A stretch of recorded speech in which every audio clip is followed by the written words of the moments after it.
Ko te pai tawhiti whaia kia tata. Ko te pai tata whakamaua kia tina. Pursue your distant goals until they are close. Take hold of and secure those that are close.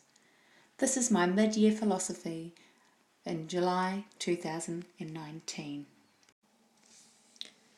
This shift and growth of philosophy was recorded after my midway reflections, affirmations and repositioning of my practicum experience thus far.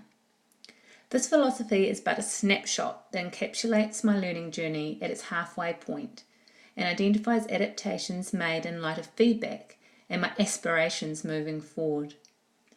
I have aligned these with my key themes of whanaungatanga, engaging whānau and learner voice, tangata whenuatanga, wānanga and manaakitanga and ako for cultural responsiveness, whanaungatanga, ako and wānanga for student agency, again learner voice, ako and wānanga for assessment, and ako, building teacher capabilities and interprofessional practice. Here you can see this is my start of practicum Māwhai that I developed in April, and these here are my initial scores, which I will be just talking against as I unpack my mid-year philosophy and my progress thus far. As you can see, the titles of what I just introduced are the key themes throughout my entire practicum, which will be evidenced in both this philosophy and later on during my final philosophy for 2019. Tangata whenuatanga, wānanga, manaakitanga, ako. Culturally responsive practice. Culture counts. Te Whareki supports such a statement, outlining that children learn and develop best when their culture, knowledge and community are affirmed, and when people in their lives help them to make connections across settings. Through tangata whenuatanga, wānanga, manaakitanga and ako, I am confident I'm developing into a culturally responsive practitioner while upholding the tangata whenua status of Aotearoa. Bevan Brown 2006 supports this by stating the three aspects of evidence: research, practitioner's knowledge, skills and experiences. The child and their whānau voice needs to be utilised collectively to enhance engagement and further success for a learner with additional needs, in this case autism. At this point in my learning journey, I have engaged in literature, tika, and had the opportunity to engage whānau through araha lens of evidence-based practice by means of eliciting whānau participation, collaboration and feedback in a survey, making my practice vulnerable whilst providing insight and feed forward in how I can improve my culturally responsive practice. Similarly, I have initiated contact with our local iwi and developed learning opportunities in context through the Tahu Whakatiki Marae and through a Noho Marae stay with my learners. The value that was gleaned through this rich learning experience in context was invaluable growing my capabilities as a culturally responsive practitioner. Additionally, I value the expertise of other professionals, the Pono Circle of Evidence-Based Practice, by engaging in professional learning with Timothy Harris, enabling learning about te ao, te kana and kupu, then implementing these learnings in practice with my classroom learning culture of practice to benefit our tamaiti. Observing culturally responsive best practice from professionals also provided me with great insight in how I can apply certain strategies for iwi and whānau engagement to improve the outcomes and equitable access to our learning curriculum for Māori learners, especially our most vulnerable and diverse learners. Here you'll see when I came in to my practicum thus far, I scored myself an average of 5.6 across all goals and competencies within Standard 1, which underpins culturally responsive practice.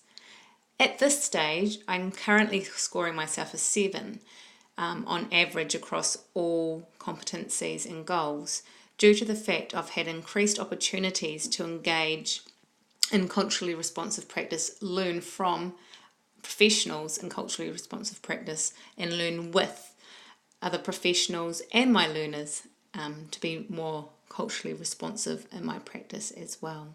So here you can see a significant growth already between beginning practicum and where I stand currently. Whanaungatanga, wānanga, ako. Luna and whānau voice. Luna and whānau voice should lead learning. Whanaungatanga, ako, and wānanga encapsulate the power of an agentic approach to teaching and learning with our young people with autism. Literature supports this approach by stating that collaborative decision making is at the heart of supporting all students with special education needs, and that comes from our Ministry of Education 2011. This also captures the essence of interprofessional practice. I've learnt the power of many voices through a person-centred approach provides a holistic and knowledgeable view of the learner and provides opportunities for collaborative decision making to the benefit of the child. Jiva et al. In 2000 supports this by discussing how professionals considered that working with people from different professional backgrounds enriched their practice by constantly challenging their beliefs and biases and eliciting a range of communication and collaboration pathways, such as my Cecil digital platform for narrative assessment, through the IEP process, through digital communication such as emails, and formal and informal in-person conversations, whether it be at school and a cafe. I was able to be better informed when assessing and choosing best fit interventions and implementing these and monitoring their progress, which is the stage I'm currently getting towards. This process was all the more rigorous for the investment of all stakeholders, including the child. I am passionate about the child being at the centre of this. I've grown my understanding that listening to voices alone is not enough. Enacting on it is more powerful and empowers the learners in turn. Such engagement of whānau and inclusive agentic practices are well documented as recommendations in the New Zealand Autism Spectrum Disorder Guidelines 2016 as best practice for learners with autism. Notably, the recommendation 2.15 and 2.16 stating that parents should have a role in negotiating interventions and the planning of these, taking into account whānau and child variables and outcomes, leads to greater outcomes for the learner. And by all accounts, and in my experience thus far in practicum, this has been incredibly accurate. This is where relationships count. And I've decided to focus on these 4 standards here as they tend to underpin the whānau voice, although it actually extends across all standards. As you can see here, for professional relationships, which has been key so far in assessing and learning about my case study learners from a holistic approach, I've worked really hard to get to this point, and I started at 6.5 and I've moved on to 7.5 so far. For a learning focused culture, I've moved from 5.4 to 6.5. From design for learning and really honing in on that assessment and assessment tools to get a better understanding of where my learner is at, I've moved from 4.8 to currently 6.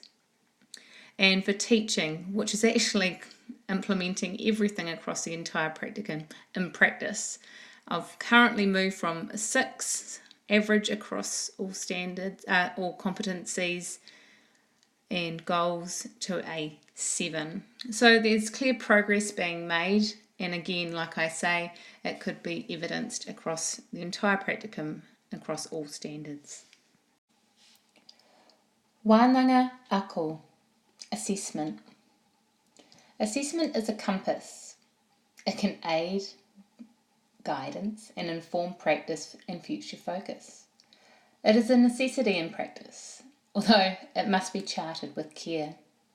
Knowledge of the learner through engaging the 3 circles of evidence-based assessment practices is paramount when eliciting an authentic view of a learner, and what might be classed as evidence can vary greatly. I have learnt to tread carefully and know my learner. It is vital to consider the place, purpose, and use of assessment in education. As the New Zealand Curriculum 2007 states, assessment is to improve student learning as an ongoing process to inform future practice. Assessment should enhance student learning and the quality of teaching and learning programs. It should inform feedback and be reliable, timely, supportive of improved learning, positive, and have a clear purpose linked to the intended learning. This is pivotal to specialist teaching best practice. I've learned to read widely through the Tika lens, and developing my synthesis of assessment tools enabled me to determine best fit approaches for the learners I was working with, pono, and to make the process transparent and collaborative with all the stakeholders participating. This was through the aroha lens. At this point in my interventions, I feel I have been largely successful in determining assessments, improving my own comprehension and application of these through affirm modules, whilst eliciting learner and whānau feedback through various ways. I've also cultivated an understanding of the power of observation and the tools that can support this process to provide honest, reliable, qualitative and quantitative information to inform my future practice. And here you can see I chose these two standards, Standard 5, Design for Learning, and 6, Teaching, as these two standards accentuated assessment. Coming into practicum, I was 4.8 for Design for Learning, and I've currently placed myself at 6, and with Standard 6, Teaching, I came into practicum at stage 6 across, an average across all my goals, and currently place myself around 7, with a hope to continue to improve where I place myself on the Māwhai in my professional practice as a specialist teacher. Lastly, but no less significant, is ako, the building of teacher capabilities in interprofessional practice. At this point in my journey, I am in the shaping phase of developing trusting and collaborative relationships with my learners' teams. And as my involvement, what I'm noticing, as my involvement with my learners increase, so does too the pressure to deliver observable progress for their child. I do know the power and reach of influence these relationships have. I've also explored how critical these relationships are to the success of implemented interventions and for the greater generalisation to meet intended goals and outcomes through literature. And most recently, when developing a comprehension of interprofessional practice within the IEP process as part of EBIP Assignment 2.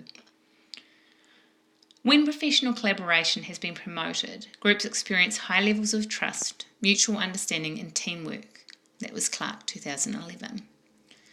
This has been an intriguing process, particularly when targeting what is considered best practice, what the participants' evidence is sound in interprofessional practice, and what is reality within a New Zealand school context are quite different. Similarly, I'm currently in communication with our SENCO to determine content and delivery of professional learning for a group of 8 teacher aides to build their capabilities as they work with our young people with autism.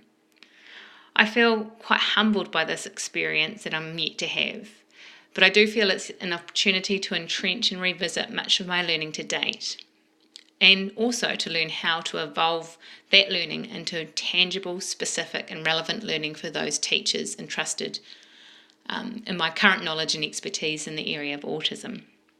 Here I feel there's much room to grow as a specialist teacher, and I look forward to taking that next step towards that yet distant goal and grasping at it with both hands and holding that experience close, as I know it will only build my capabilities too. As you can see here, I chose to focus on Standard 2 and Standard 3 because they're so interconnected between professional learning and professional relationships. As you can see from my score coming into practicum to my score as I score currently across all goals, I'm slowly progressing quite nicely, and same for professional learning. Although I'm yet to actually implement my professional learning to my teacher aides, there is still quite a significant growth here. I'm feeling quite confident with how I'm managing that and collaborating with the SENCO and the teacher aides themselves to make sure they have relevant content and also appropriate delivery for their needs.